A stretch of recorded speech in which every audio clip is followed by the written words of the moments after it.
Welcome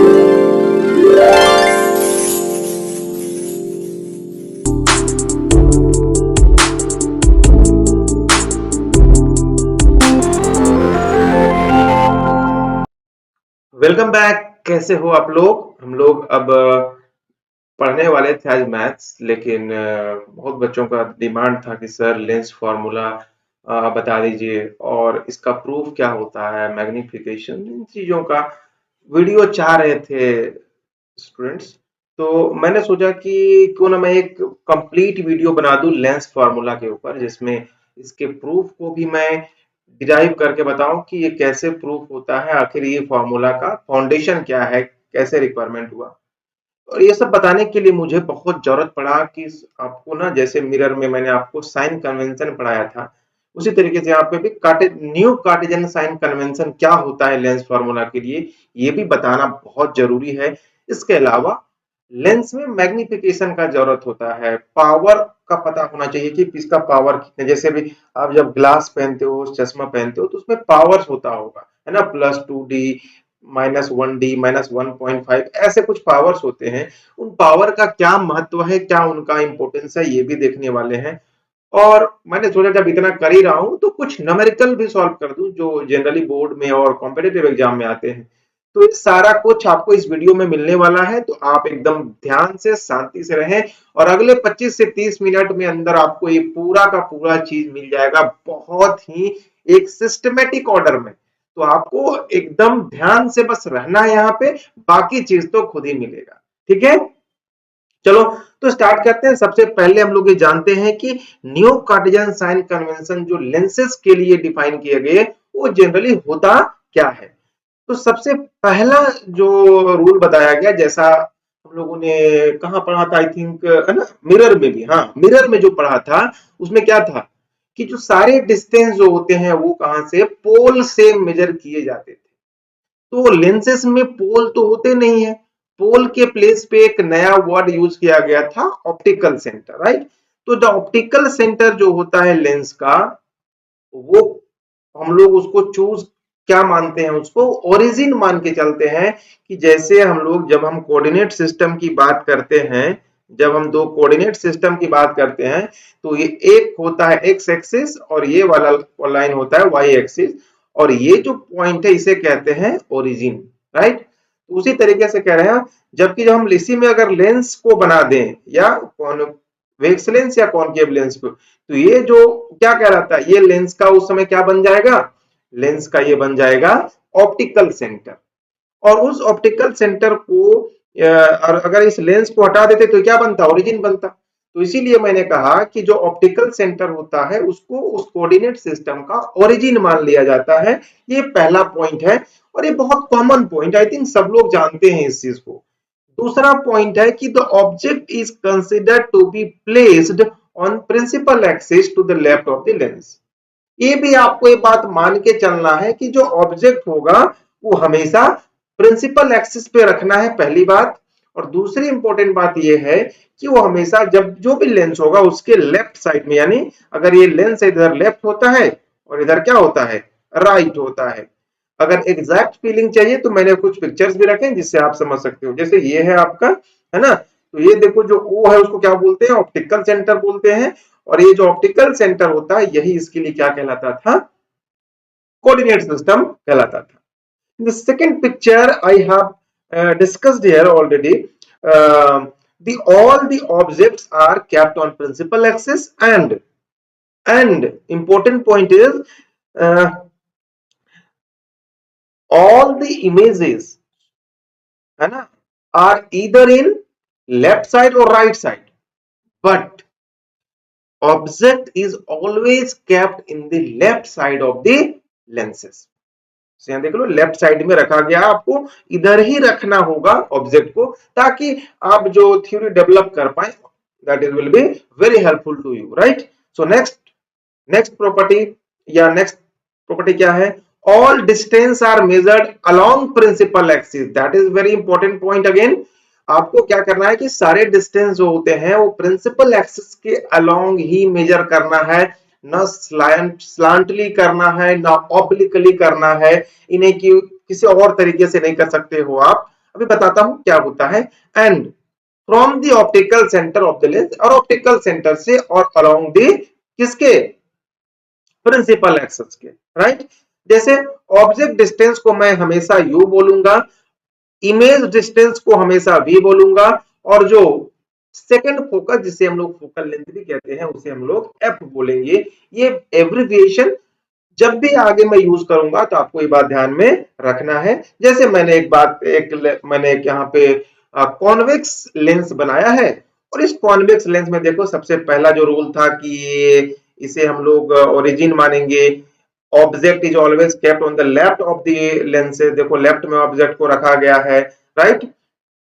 दूसरा बात क्या बताया मैंने कि सारे डिस्टेंस को यहां से मेजर करेंगे और इसी प्रिंसिपल एक्सिस के अलोंग मेजरमेंट करेंगे, राइट। ऐसा नहीं कि ऐसे मेजर कर लेंगे या ऐसे ऐसे मेजर करेंगे, नहीं, हम लोग इसी के अलोंग मेजर करेंगे, इसी के अलोंग मेजर करेंगे, प्रिंसिपल एक्सिस के अलोंग ही मेजर करेंगे सारे डिस्टेंसेस को। ये हमें जानना बहुत जरूरी होने वाला है, ठीक है।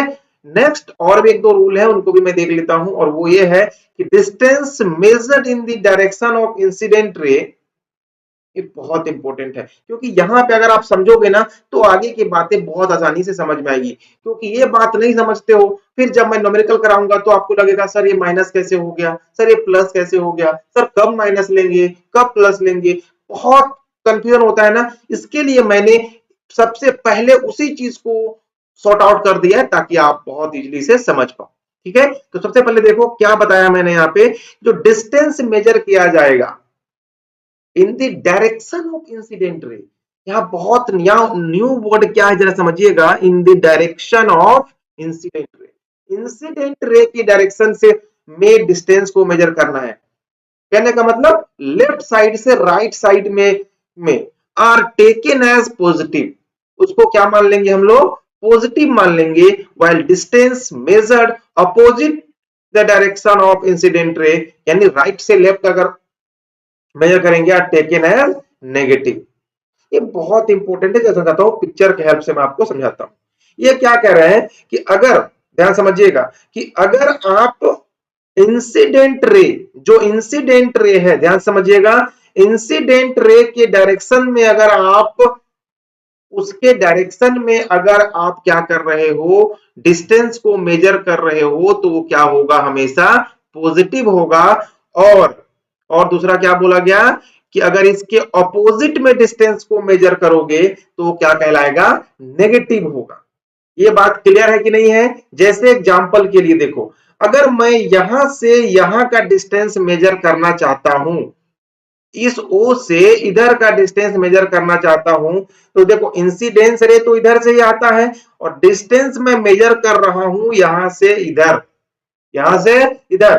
तो बताओ क्या ये इंसिडेंस रे के डायरेक्शन में है या डायरेक्ट इंसिडेंट रे के ऑपोजिट है, तो बोलोगे सर ऑपोजिट है।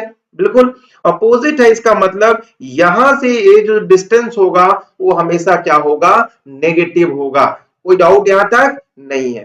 दूसरा, अगर मान लो मैं यहां से इधर का डिस्टेंस मेजर करना चाहता हूं, तो हम डिस्टेंस तो हमेशा यहीं से स्टार्ट करते हैं मेजर करना, ऐसे आगे, और इंसिडेंस रे का डायरेक्शन तो इधर ही होता है, तो यहां से जो इधर का जो डिस्टेंस हम मेजर करेंगे वो डिस्टेंस क्या होने वाला है, पॉजिटिव होने वाला है। बस इतनी बात आपको ध्यान में रखना है कि अगर कोई डिस्टेंस अगर इंसिडेंस रे के डायरेक्शन में होगा तो हमेशा वो क्या होगा, पॉजिटिव होगा, और अगर उसके अपोजिट मेजर करोगे तो वो नेगेटिव होगा।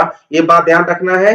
लेकिन इस बात को आप तभी समझ पाओगे जब आप इसके पहले वाला रूल को साथ में देखोगे। और रूल क्या था कि सारे डिस्टेंस को हम लोग मेजर कहां से शुरू करना करते हैं, ऑप्टिकल सेंटर से, यानी ओ से हम लोग यहां शुरू करेंगे और यहां से इधर जाएंगे। ये बात ध्यान रखिएगा, तो ही ये बात आपको नेगेटिव पॉजिटिव का सेंस बहुत आसानी से क्लियर होगा। चलो एक और लास्ट रूल है, इस लास्ट रूल को भी देख लेते हैं। ऑब्जेक्ट के रिगार्डिंग है कि हाइट जो होता है, ऑब्जेक्ट को कब पॉजिटिव लेंगे कब नेगेटिव लेंगे, उसके बेसिस पे दिया गया है कि the height above the principal axis are considered positive. यानी जो प्रिंसिपल एक्सिस के ऊपर में जो ऑब्जेक्ट रखोगे या इमेज बनेगा, उनकी मैं बात नहीं कर रहा हूं, बस जो जो भी होगा उसका जो हाइट का जो मेजरमेंट होगा, अगर वो प्रिंसिपल एक्सिस के ऊपर होगा तो उसे हम लोग क्या बोलने वाले हैं, पॉजिटिव मान के चलने वाले हैं, और जो हाइट नीचे होगा उसे नेगेटिव मान के चलने वाले हैं। अब आपके दिमाग में एक बात आता होगा जरूर, मेरे दिमाग में तो आता था, और हमेशा क्लास में बच्चे पूछते भी हैं कि सर एक बात बताइए कि ये चीज को ऊपर वाले को पॉजिटिव, नीचे वाले को नेगेटिव क्यों मानते हैं? नीचे पॉजिटिव मानने से क्या नुकसान था?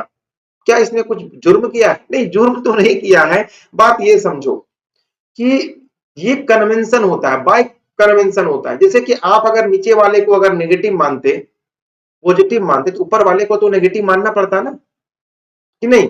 तो उस समय भी तो एक क्वेश्चन आपके माइंड में आता कि आखिर सर ऊपर नीचे वाले को पॉजिटिव क्यों माना, ऊपर वाले को नेगेटिव क्यों माना? तो इसीलिए एक कन्वेंशन होता है कि किसी एक को सपोज करना था, तो हमने क्या कर लिया, वो जो ऊपर जाता है वो आदमी पॉजिटिव भी होता है, वही तो धीरे धीरे आगे बढ़ता है। नेगेटिव आदमी हमेशा धीरे धीरे नीचे जाता है। तो एक ये सेंस बना के आप याद कर सकते हो। आई थिंक ये बात आप लोगों को समझ तो आ ही गया होगा। जैसे इमेज के लिए आप यहाँ देख सकते हो, है ना, कि ये ऑब्जेक्ट है।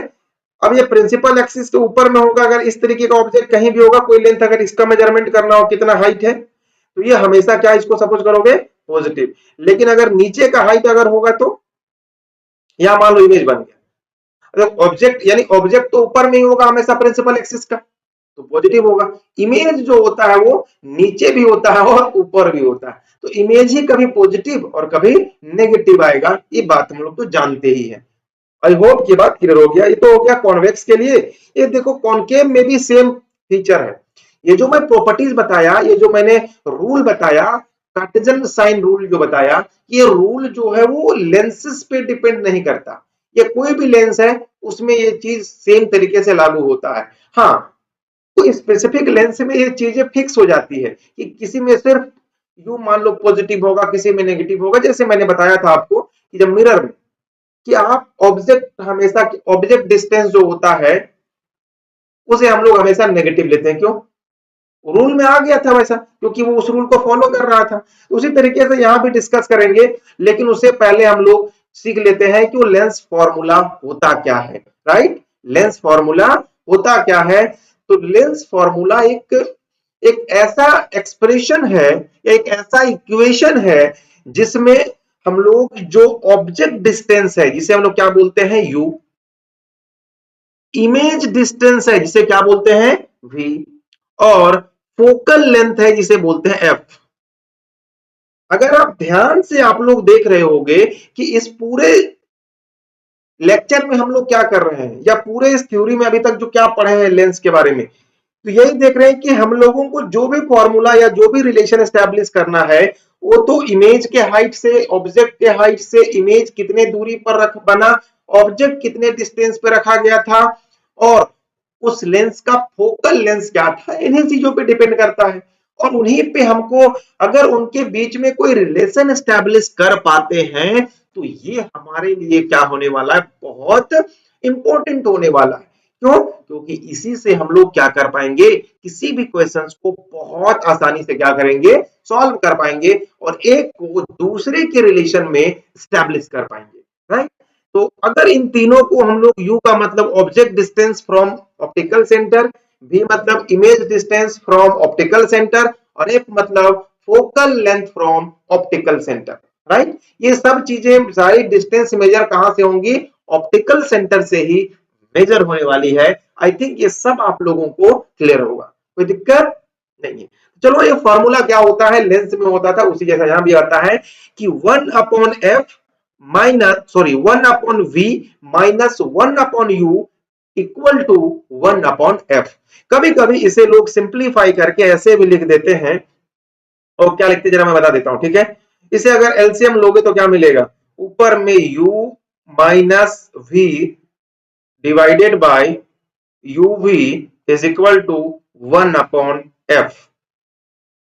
यहां से अगर आप f निकालना चाहते हो, फोकस का लेंथ यानी फोकल लेंथ निकालना चाहते हो, तो आपको कुछ नहीं करना है, u इंटू वी और divided by u, sorry, u है u माइनस वी, इससे आप फोकल लेंथ निकाल लेते हो। ये भी तीनों के बीच में एक रिलेशन एस्टैब्लिश करता है।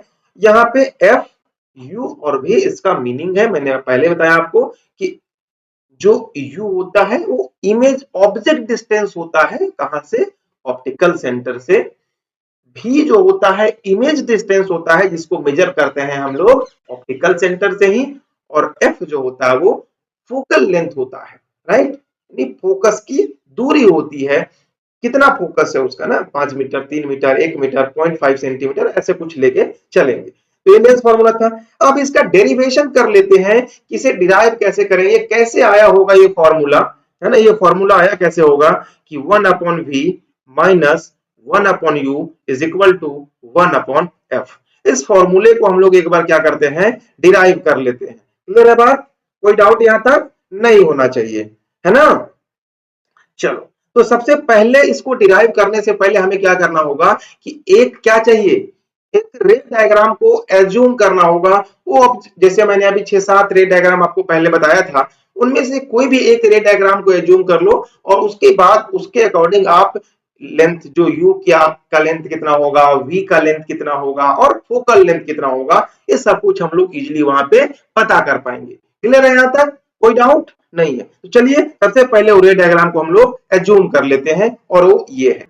तो अब क्या करते हैं कि सबसे पहले देखो, हमें यू, भी और एफ, इन तीनों को पहले पता करते हैं क्या होता है। तो देखो हमने ऑब्जेक्ट को रखा है मान लो इस प्लेस पे, कोई प्लेस पे आप रख सकते थे।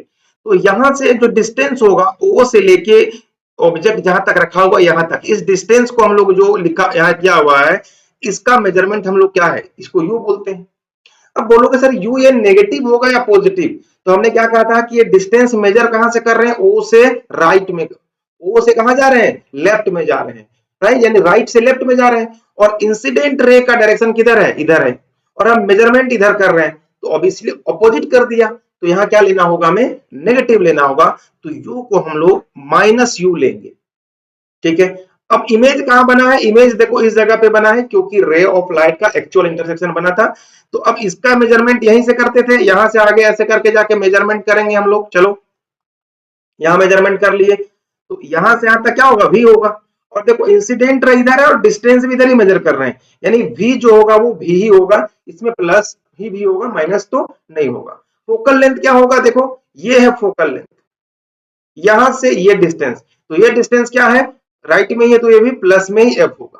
क्लियर हो गया बात। तो यही अगर हम लोग कॉन्केव लेंस लेते तो कुछ चेंजेस हो जाता, और दोनों लेंस को लेके आप इसको इजीली क्या कर सकते हो, प्रूफ कर सकते हो।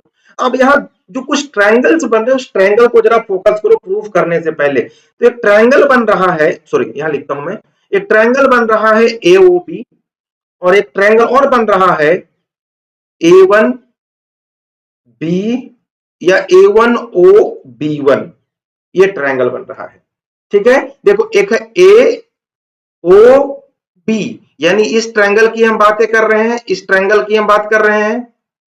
और एक और ट्रायंगल इधर बन रहा है A1OB1, यानी ये बड़ा सा जो ट्रायंगल आपको दिख रहा है, इसकी बातें कर रहे हैं, जिसमें दो ट्रायंगल दिख रहा हो।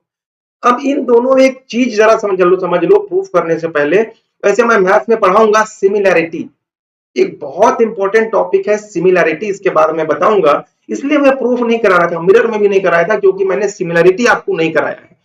तो मैं बता देता हूं कि अगर दो ट्रायंगल मान लो ऐसे है कि ए बी सी, और कोई ट्रायंगल इसी तरीके से ले लो यहाँ पर, अगर पी क्यू आर, और अगर ये दोनों सिमिलर है, तो इसकी जो कॉरस्पॉन्डिंग जो साइड्स होते हैं, जैसे इसका मान लो साइड और इसका वाला साइड, तो पी क्यू, इनका रेशियो सेम होता है, एसी है और ये पी आर, और बीसी है और यह है क्यू आर, ये बराबर होता है अगर ये दोनों ट्रायंगल सिमिलर हो जाए।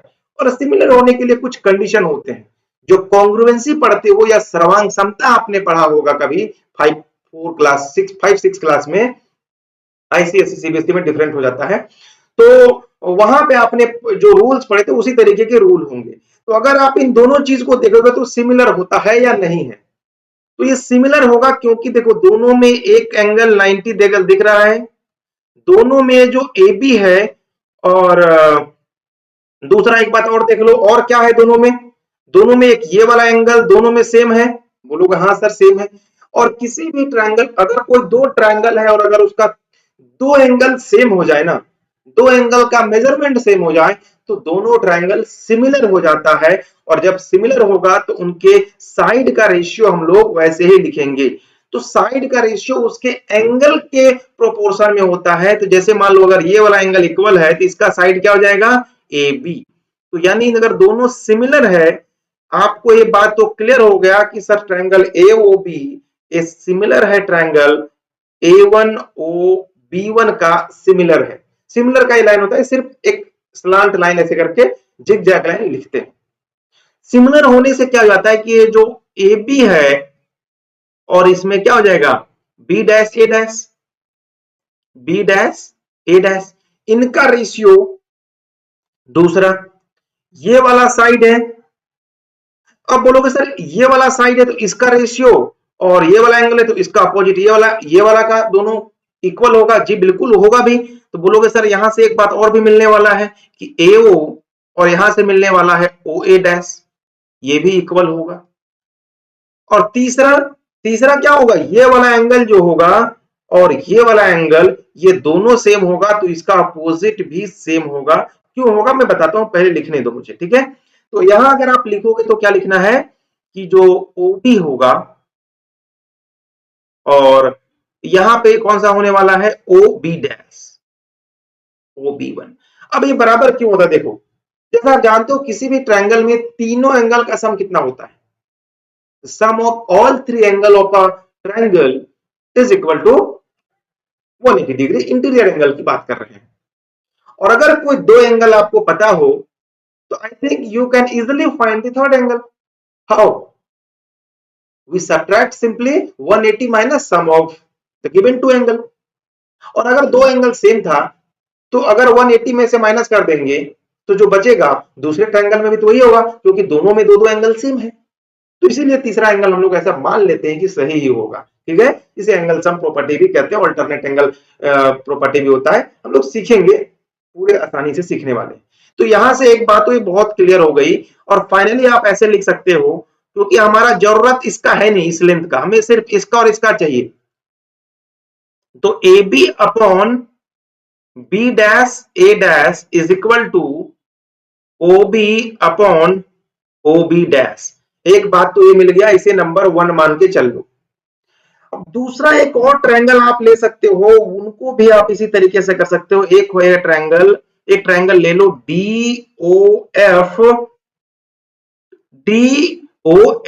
इस ट्रायंगल को लो और एक इसी ट्रायंगल को लो। देखो यहां से मैं बात कर रहा हूं एक इस ट्रायंगल का, ये जो ट्रायंगल दिख रहा है ना, इसे मैं क्या कहता हूं DOF2।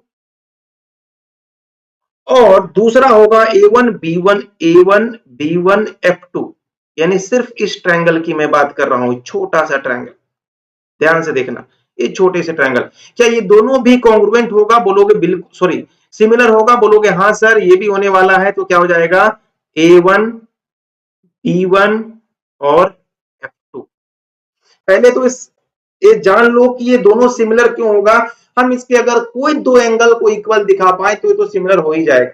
और एक एंगल तो सिमिलर आपको दिख रहा है कि ये दोनों, क्योंकि जब दो लाइन ऐसे कटता है तो ये वाला एंगल इसके बराबर हो जाता है। इसको बोलते हैं वर्टिकली अपोजिट एंगल, या सिंपल वर्ड में बोले तो अपोजिट एंगल कहते हैं, राइट। ये बात मैंने एंगल जब पढ़ा रहा था, लाइंस एंड एंगल मैंने कंप्लीट कराया है। आई थिंक वहां जाके आप देखोगे तो बहुत इजीली आपको समझ में आएगा। सबका प्लेलिस्ट बना हुआ है, आप वहां जाके इजीली उसको खोज सकते हो।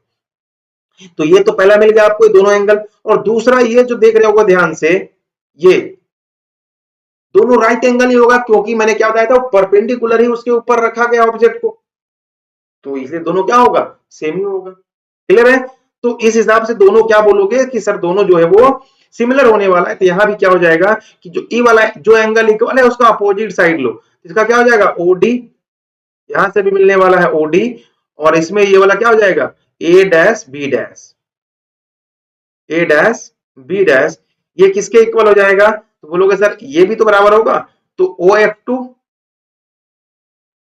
OF2 और इसमें बोलोगे क्या मिलने वाला है B1F2, B1F2, ये भी बराबर होगा। अब बोलोगे सर दूसरा भी तो होगा, दूसरा ये वाला भी तो इसके बराबर होगा, रेशियो सेम होगा, लेकिन हमें लिखने का जरूरत नहीं क्योंकि उसका इंफॉर्मेशन यहाँ पे है नहीं। अच्छा एक बात ध्यान से देखो, क्या ओडी जो है वो AB के बराबर है? आप ध्यान से देखो, क्योंकि ये और ये लाइन पैरेलल होते हैं, और दो पैरेलल या समांतर लाइन में अगर कोई परपेंडिकुलर लाइन जितना खींचो, ये सारे के सारे क्या होते हैं? इक्वल होते हैं। तो आप सिमिलरली कह सकते हो कि जो ओडी है उसको AB बोल सकते हो।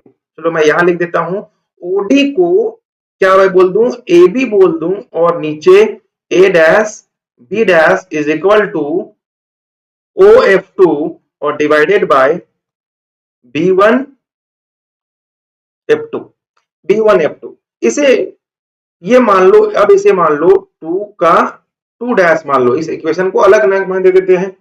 अब जरा ध्यान से देखो ऐसा क्यों लिखे, तो इसका रीजन मैंने दिया कि जो ओडी है, ऐसा इसलिए लिख दिया क्योंकि ओडी जो है वो AB के इक्वल है। आई होप यहां तक कोई दिक्कत नहीं है, कोई दिक्कत नहीं है ना। अब जरा एक बात ध्यान से समझिएगा, और इक्वेशन 2 डैश और इक्वेशन 1 को देखो ध्यान से, तो इनके LHS में देखो दोनों सेम है। तो इसका मतलब ये हो गया कि फ्रॉम, है ना, फ्रॉम 1 एंड 2 डैश, 1 और 2 डैश से आपको क्या मिल रहा है? 1 और 2 डैश से आपको पहला बात मिला कि OB upon OB dash is equal to OF2 divided by B1 F2। ये मिला या नहीं? यहां तक समझे कि नहीं समझे? क्योंकि ये जो मिला है, अब हमारा प्रूफ ऑलमोस्ट हो चुका है। अब सिर्फ वैल्यू को सब्स्टिट्यूट करना है, बाकी इसमें अब हमें और कोई भी चेंजेस नहीं करने हैं। सिमिलैरिटी का काम यहीं तक था, ये लाने के लिए हमें एक सिमिलैरिटी का रिक्वायरमेंट पड़ा। तो चलिए हम लोग नेक्स्ट पे में चलते हैं। वैसे याद रखिएगा कि OB अपॉन OB डैश, है ना, क्या है कि OB upon OB dash is equal to क्या था कि OF2 upon B1 F2। Clear है? चलो उसको मैं लिख लेता हूं, क्या था एक बार जो था वहां पे उसे मैं लिख लेता हूं कि OB upon OB1 is equal to OF2 divided by B1 F2, B1 F2। यहां तक तो हम लोग था ना पीछे में, अभी जो लास्ट में मैंने यहीं तक किया था। अब जरा समझो, इनका वैल्यू सब्स्टिट्यूट करना शुरू करो। अब बताओ O से B का डिस्टेंस क्या है? U है, लेकिन U को हम लोग माइनस U लेंगे, क्यों? क्योंकि ये अपोजिट मेजरमेंट हो रहा है, अभी मैंने आपको बताया। तो इसे आप माइनस U लिख सकते हो, ठीक है। O OB1 क्या होगा? OB1, तो यहां से यहां का डिस्टेंस क्या है? V है, क्योंकि वो इमेज डिस्टेंस है, उसको V बोलते हैं। तो इसे आप लिख सकते हो सिंपल V। चलो ठीक है।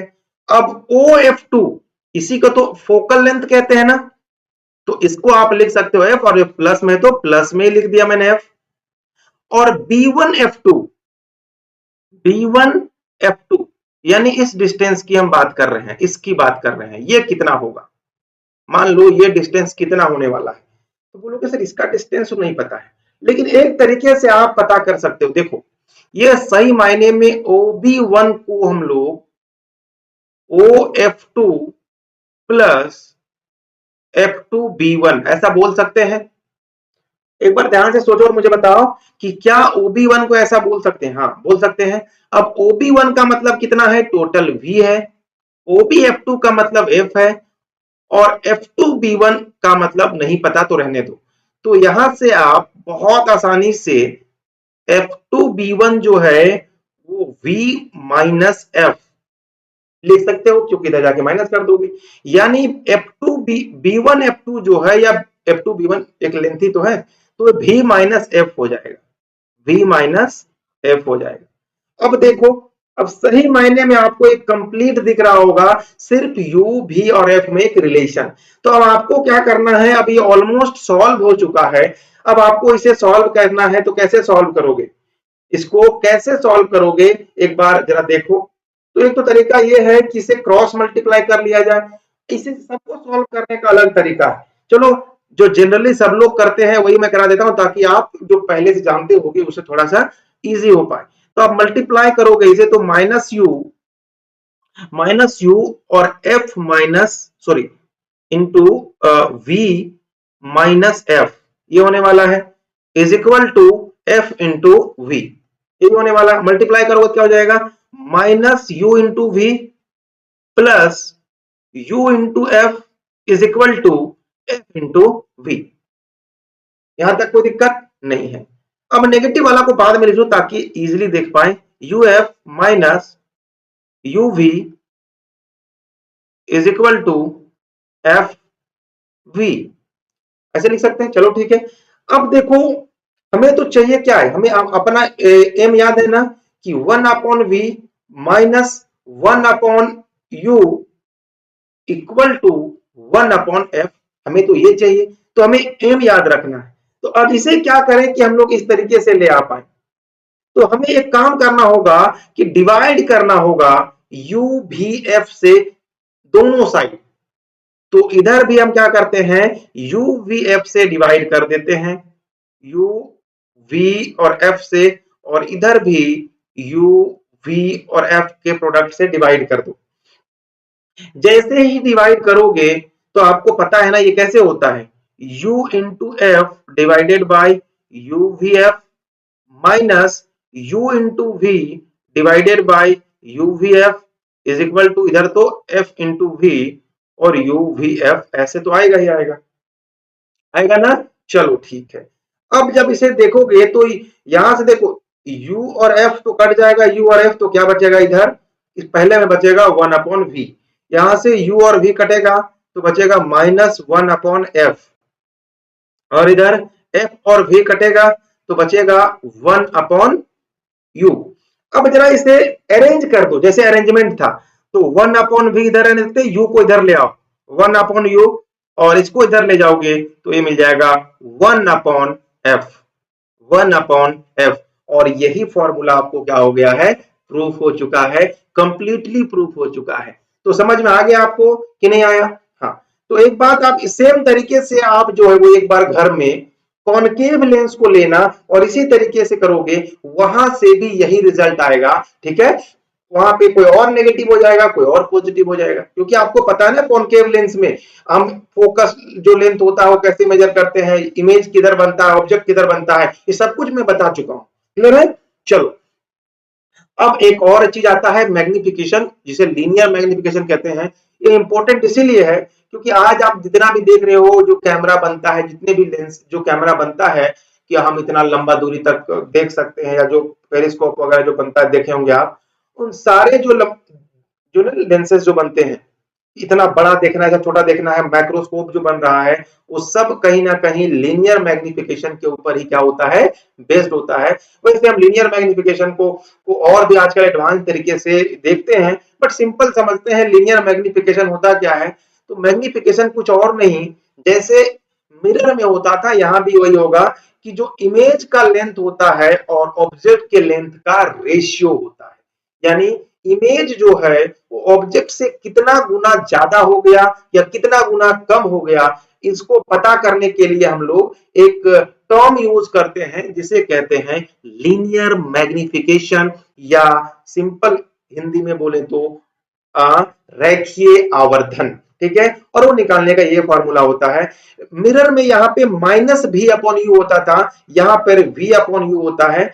ये सिर्फ और सिर्फ फोकल लेंथ u और v में पॉजिटिव नेगेटिव होने की वजह से ऐसा चेंजेस हो जाता है। इसका प्रूफ भी जो है आप सेम तरीके से कर सकते हैं। क्लियर है बात? सेम तरीके से कर सकते हैं आप। अब इससे रिलेटेड कुछ अगर आपको चीज समझना है कि ये जो m है, ये m क्या हो सकता है, m या तो पॉजिटिव हो सकता है, या m क्या हो सकता है, या तो m नेगेटिव हो सकता है, या m नेगेटिव हो सकता है। नहीं, अगर मान लो जैसे लेंथ ऑफ इमेज, तो जो लेंथ ऑफ इमेज होगा वो क्या होगा, या तो ऊपर होगा या फिर नीचे होगा।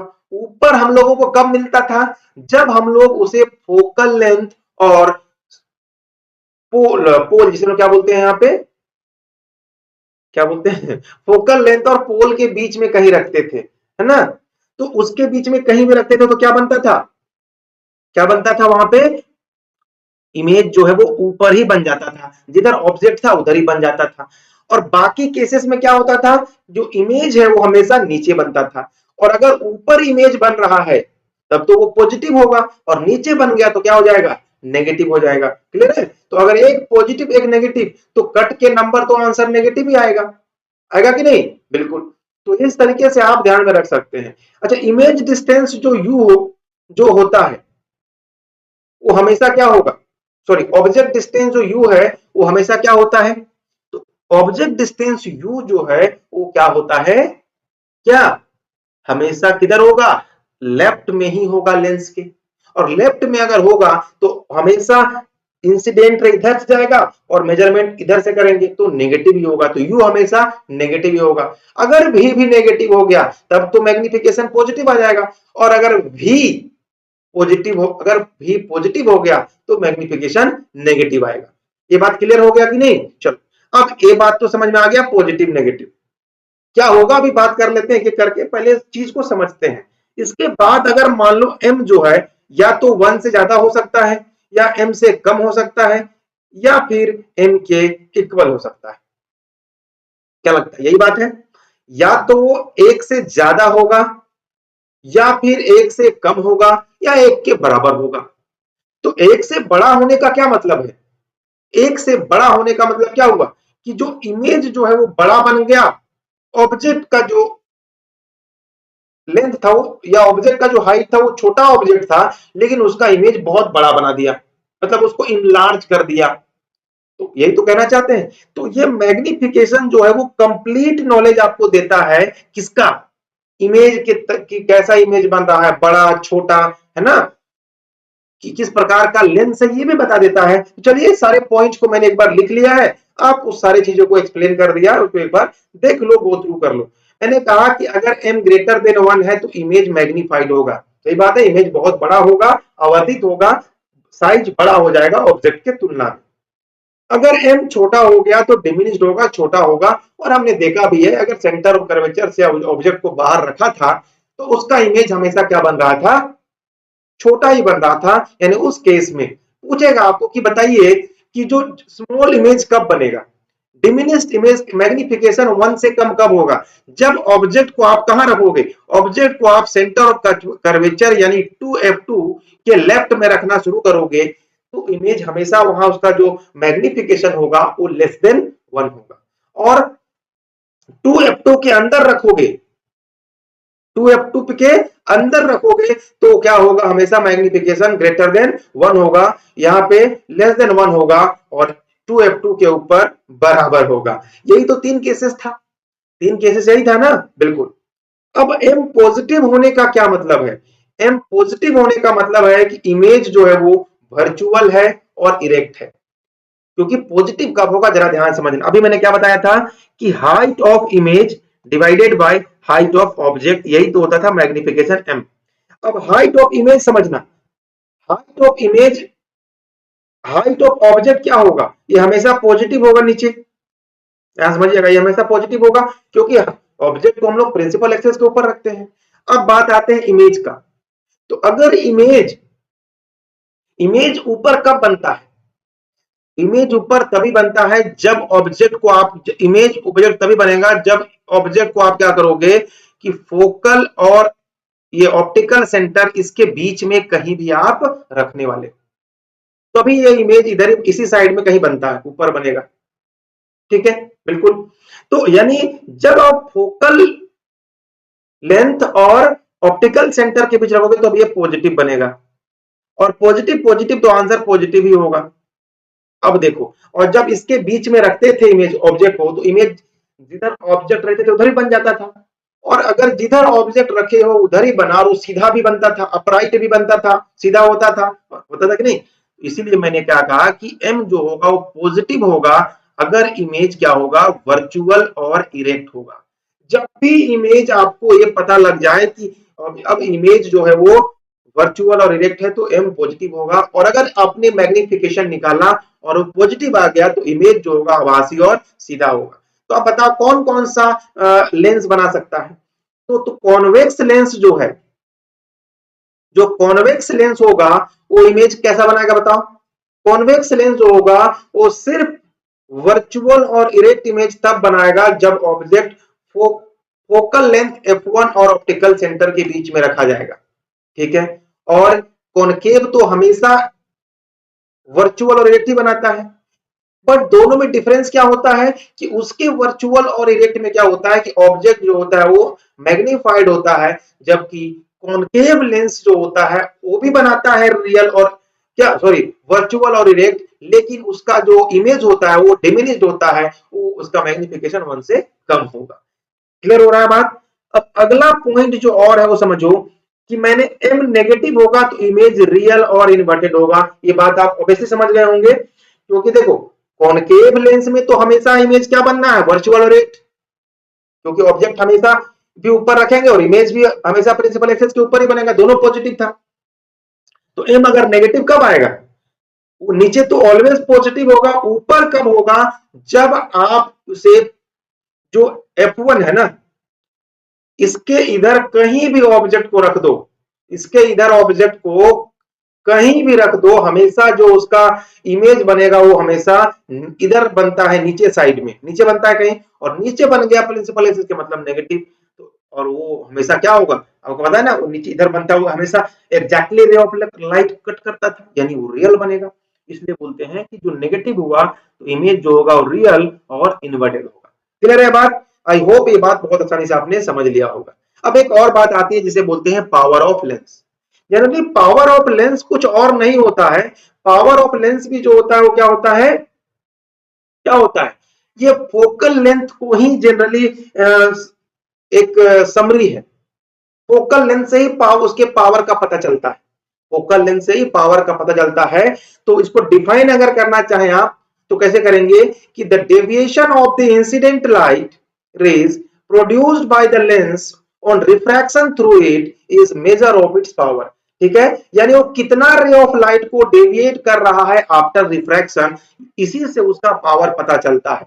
अगर मोटी लेंस होगी, लेंस जो होगा अगर वो मोटा लेंस हुआ तो इसका फोकस क्या हो जाएगा, इसका फोकस जो है वो थोड़ा कम हो जाता है, और कम फोकस हो जाने की वजह से इसका पावर जो हो जाता है बहुत बढ़ जाता है।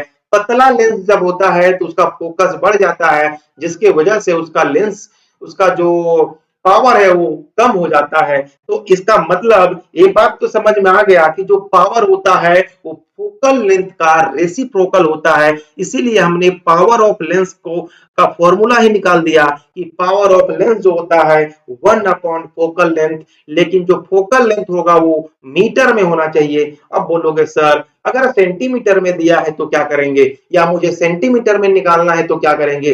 तो सबसे पहला काम क्या कर लो कि या तो तरीका है कि जो फोकल लेंथ मीटर में उसको सेंटीमीटर में कन्वर्ट कर लो, और अगर सेंटीमीटर से ही निकालना है तो आंसर जो पावर ऑफ लेंस होगा वो 100 अपॉन एफ कर दो, जाकर जब ये सेंटीमीटर में दिया गया है। अब ये 100 अपॉन एफ कैसे हो गया, क्योंकि जब इसे कन्वर्ट करोगे तो देखो ध्यान से इसे 1 भी रहने देते हैं, और ये मीटर का मतलब क्या होता है 1 अपॉन 100 सेंटीमीटर। अब इसे उल्टा करोगे क्या हो जाएगा 1 इंटू 100 बाई एफ, यानी बात करेंगे तो क्या मिल गया आपको, इसमें मिल गया 100 अपॉन एफ। ये सिंपल ऐसे समझ सकते थे, सिंपल मैथ चाहिए। क्लियर है बात, कोई डाउट यहां तक नहीं आना चाहिए पहला। अब इसका यूनिट क्या होता है ना, पावर ऑफ लेंस का यूनिट क्या होता है। तो अगर अगर सिंपल तरीके से इसके यूनिट को अगर आप इंटरप्रेट क्या हो जाएगा, बोलो एक प्रकार का मीटर है तो या तो पर मीटर होगा या फिर पर सेंटीमीटर होगा, ये इसका यूनिट। लेकिन ना इसको हम लोग पर मीटर पर सेंटीमीटर नहीं बोल के हम लोग बोलते हैं डायोप्टर। क्या बोलते हैं, डायोप्टर। और इसको लिखते कैसे, सिंपल सिर्फ डी लिखते हैं। तो आपने कभी भी पावर लिखा होगा 2D 3D -2D 1.5D, ये इसका पावर होता है कि आपको इमेज को कितना मैग्नीफाई करके दिखाना है। क्लियर है, यहां तक कोई डाउट आई थिंक नहीं होना चाहिए आपको इससे रिलेटेड। ठीक है, तो अब एक और बात मैं इसमें समझा देता हूं कि जो फोकल लेंथ, अब बताओ फोकल लेंथ की हम बात कर ले, पॉजिटिव नेगेटिव होता ही है ना।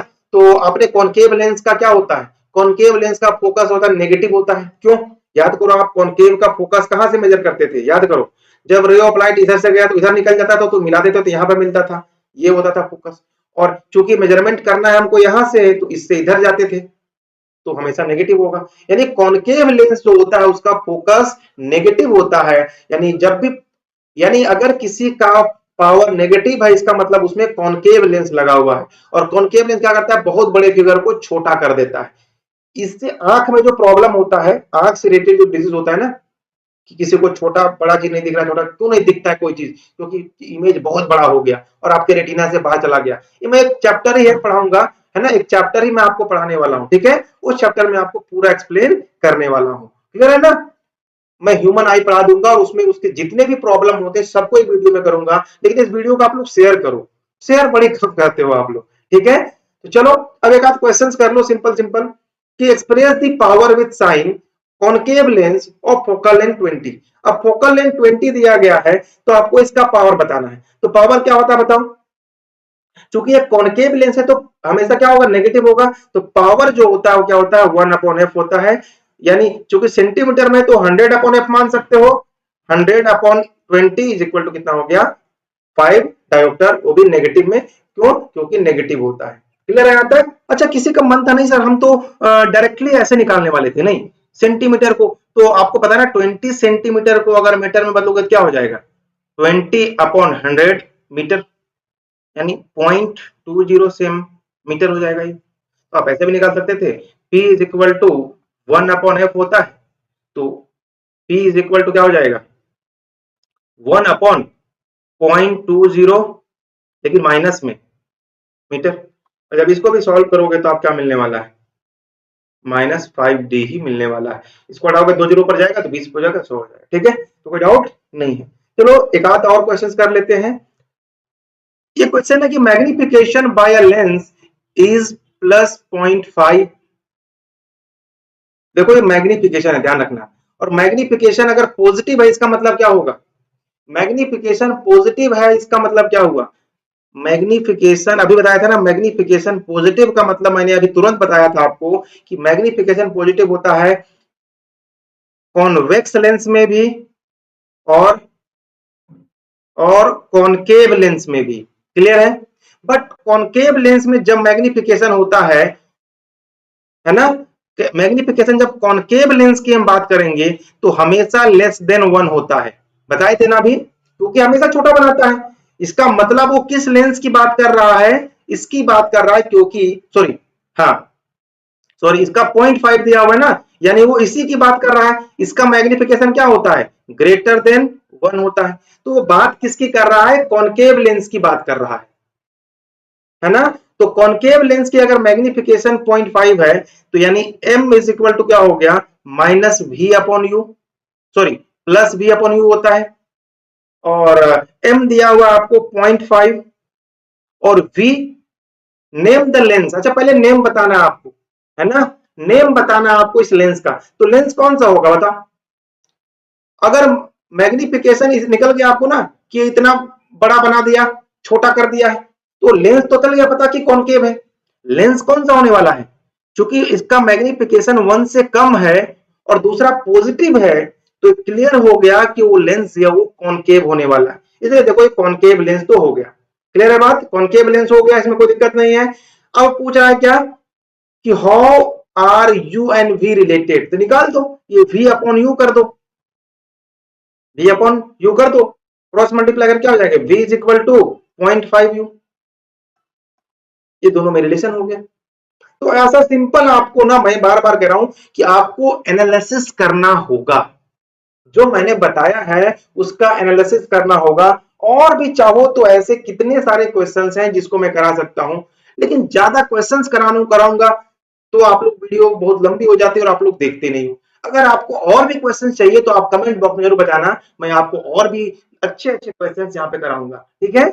ठीक है, मिलता हूं अगला वीडियो में, और कोशिश करूंगा कि जल्दी से मैं ह्यूमन आई पे बना दूं, ताकि वो जो ह्यूमन आई में जो प्रॉब्लम होता है, दूर है ना, मायोपिया, हाइपर मायोपिया, प्रेस बायोपिया, है ना, निकट दृष्टि दोष, दूर दृष्टि, सब कुछ बताऊंगा क्यों होता है, कैसे होता है, कैसे उसको कैलकुलेट करते हैं, क्या आखिर रीजन हो जाता है, सब कुछ। बस क्या है ना कि आप लोग वीडियो को थोड़ा शेयर किया करो, ताकि ज्यादा से ज्यादा लोगों को मिल पाए, और उसी से मोटिवेशन मिलता है कि चलो ठीक है, लोगों को फायदा हो रहा है। वैसे 100 200 और 500 लोग भी देख रहे हैं तो मुझे अच्छा लगता है कि चलो कम से कम इतने लोग तो सीख रहे हैं। क्योंकि मुझे एक को भी सिखाना है। एक बच्चा भी अगर रोज सीखता है, एक भी आप लोग में से, तो मैं उसको भी सिखाना चाहता हूँ। ठीक है, तो मिलता हूँ अगले वीडियो में। बताना क्या करना है आगे। ठीक है, केमिस्ट्री का चाहिए वीडियो, फिजिक्स का चाहिए, बायो का चाहिए या मैथ्स का चाहिए, जल्दी से बताना। ठीक है।